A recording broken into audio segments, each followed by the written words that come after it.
Good day, ladies and gentlemen. I am Jericho Manalo from DSC 1-5 and welcome to my presentation on primary and secondary deviance. Today, we will explore the concept of deviance, its two types, and the importance of distinguishing between them. As Frank Zappa once said, without deviance from normality, there can be no progress. So, let's delve into the fascinating world of deviance and understanding the significance of primary and secondary deviance. To begin, let's define deviance. Deviance refers to behavior that strays away from the socially accepted norms within a particular society or community. It involves actions or transgressions that deviate from the expected standards of behavior, values, and beliefs. Now, let's explore the two types of deviance, primary deviance and secondary deviance. Primary deviance refers to the initial or occasional acts of deviant behavior that have little impact on the actor and are easily forgotten. It is a type of deviance where the individual engage in deviant conduct without it becoming a part of their identity. Primary deviance may arise from various sociocultural and psychological factors, and it can be traced back to the offender's underlying reasons for their behavior. Some examples of primary deviance include shoplifting without consequences or engaging in countercultural activities. These acts of deviance may be considered as isolated incidents or spontaneous behavior that do not define the person's character or future actions. Secondary deviance occurs when significant others or socially responsible agents detect a deviant act and negatively label it. It is the result of societal reactions and responses to the initial deviant behavior. The labeling and stigmatization associated with secondary deviance can have long-term effects on the individual's identity and behavior. Examples of secondary deviance include situations where individuals are labeled as criminals or failures due to the reactions and judgment of others. For instance, if a child is consistently labeled as a failure, they may internalize this label and perceive themselves as failures, which can negatively impact their academic performance and self-esteem. It is essential to distinguish between primary and secondary deviance to understand their implications and address them effectively. Edwin Lemert, a sociologist, introduced the concept of primary and secondary deviance in 1951.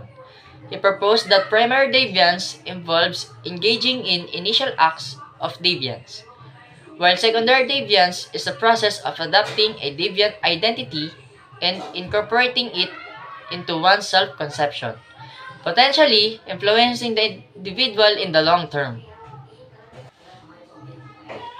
Primary deviance occurs when the deviant act goes unnoticed or unrecognized by others. The individual involved successfully commits the deviant act without facing significant consequences of being labeled as deviant. Secondary deviance, on the other hand, is characterized by the individual being labeled as deviant or criminal due to the detection and negative labeling of their deviant behavior. Societal reactions and judgment contribute to the establishment of a deviant identity for the individual. Before we continue, let's have an icebreaker first, which is 4 picks 1 word, where the student must be able to guess what is the word by the clues from the 4 pictures shown. This will be the first word. If you're not able to answer it yet, these are the clues. If your answer is primary, then you're correct. Next, this is the second word. If you're not able to answer it yet, these are the clues. If you answered secondary, then your answer is correct. This will be the last word you're going to guess. With the clues already provided, if you answered deviance, then you're correct.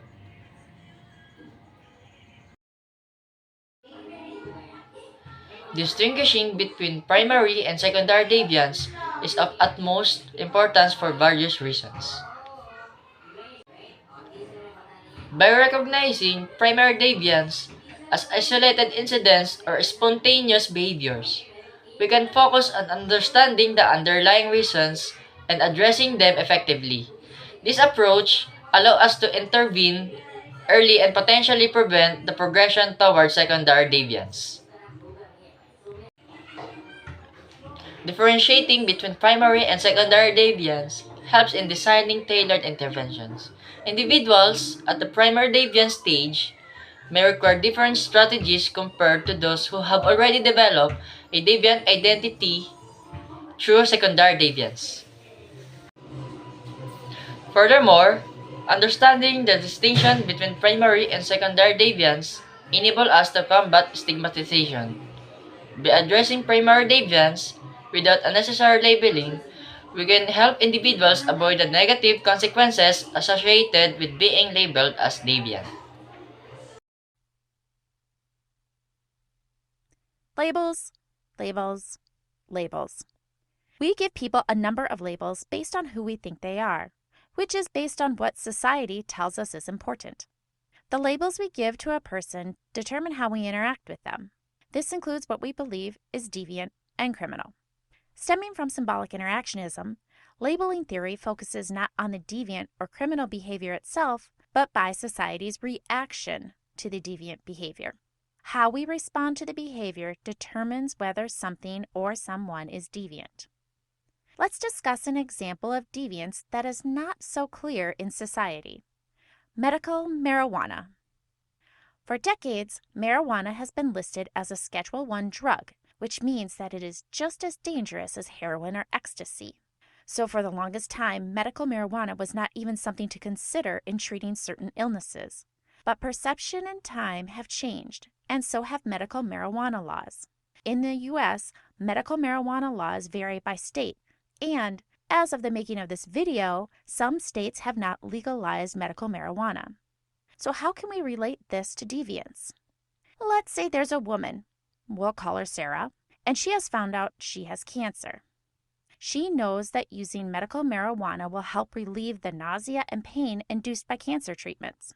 Simply by being in a state where medical marijuana is legal can determine whether Sarah receives a deviant label.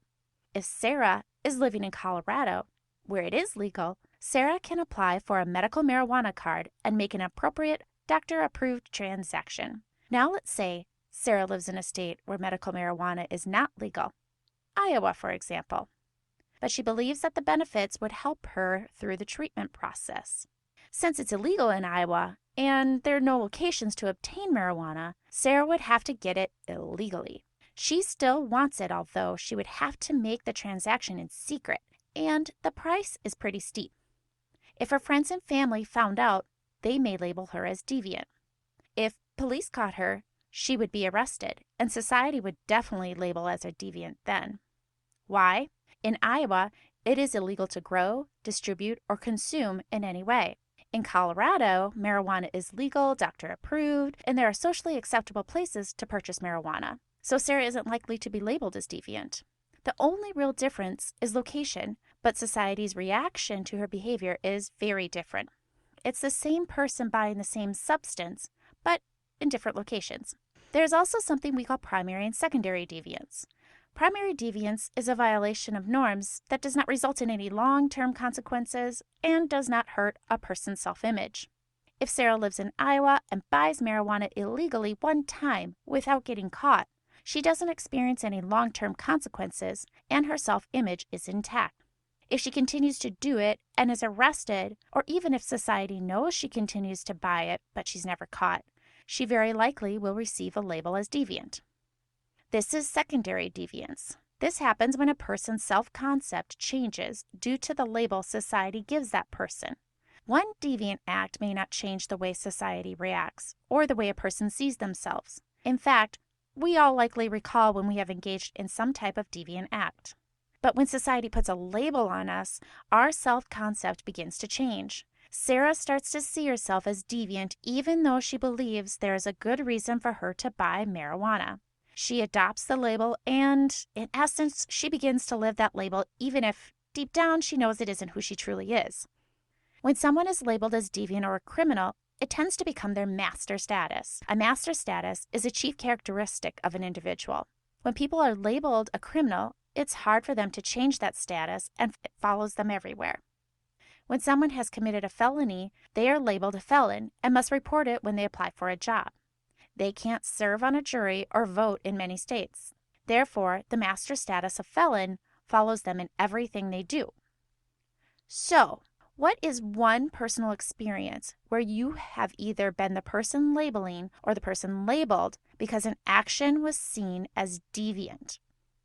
How did the person respond to the label, or how did you respond? What is one action that society defines as deviant and has a strong reaction to? What labels does society give those that are labeled as deviant? And how does what is deviant change based on what community and culture you are in? To test your understanding, are you ready for the test? For the first part, we have true or false.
For the last part, we have an essay.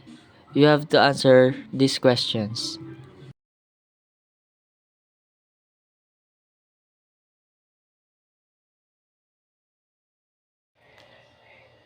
In conclusion, primary and secondary deviance are two distinct stages in the progression of deviant behavior. Recognizing these stages and distinguishing between them is crucial for effective intervention, tailored support, and reducing stigmatization. As we move forward, let us keep in mind Frank Zappa's word: without deviance from normality, there can be no progress. Thank you for your attention and thank you for listening.